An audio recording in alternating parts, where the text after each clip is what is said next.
Power of love overcomes the love of power. The world will know peace. Jimi Hendrix. Thank you. I've had a studio in Oakland since '73. I've been painting on the streets of Oakland since '76. And what kind of things do you usually paint? I paint street life. I paint conditions on the street. I paint the buildings, you know, the contrast of buildings, the changing scene on the street. People want to pose for me, I put them in the paintings. So, you know, this is not unfamiliar to me. It's just it's very interesting. So you were inspired to come to the occupation and paint what you saw? Yeah, absolutely. It's the best way to learn about something is just set up your easel and paint. You know, you're like a fly on the wall, you know. So can you please explain one of the most important elements of painting? One of the most important elements of painting, being honest about what you actually see, especially if you're working from life. It's amazing what we don't see. If we point a camera and take a picture, we don't necessarily see what we're looking at. Mm-hmm. So you select it. Well, I have to process everything and then I select. Yeah. That's genius. Well, I don't know if it's genius. It's what I try to do. So what are you capturing in the essence of the campers here? Well, what's interesting to a large extent, the scene speaks for itself. Yeah. You've got City Hall, you got a neoclassic kind of statement of power and authority, and then you've got a camp out in front of it, the people coming, basically starting to all over the country actually rise up and express really legitimate grievances, and it's a real, whatever happens here, it's a real historic moment, and it's a moment that we've needed in this country.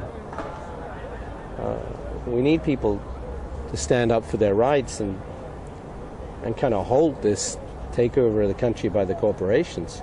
So has the occupation been something that you've been hoping would happen in terms of street life for a long time? Well, I don't think I specifically thought in terms of this kind of occupation, but I mean, I've been hoping for much of my adult life for the American people to get active, and I've been watching, since at least the 80s, I've been aware that the corporations have been basically stealing the commons. They've been stealing everything that is ours, it should be ours by right, and privatizing it.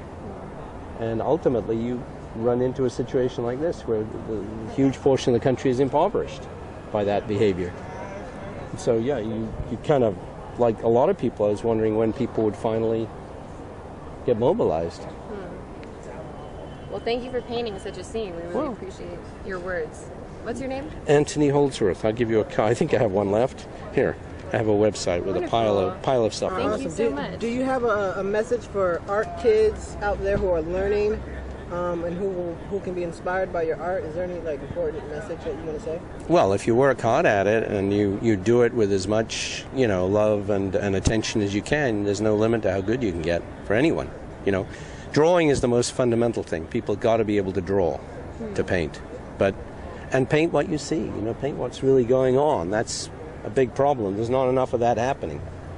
Wonderful. That's great. Thank you. Yeah. Forget the abstract. But all across the United States, people are waking up like out of cocoons. They're unfurling their wings to all possibilities. And as I said, collectively, to know that all of us are blessed to be born in such a time of birth in this great nation, but beyond us, as Berkeley Liberation Radio is here and beyond, but all around the world with dissent.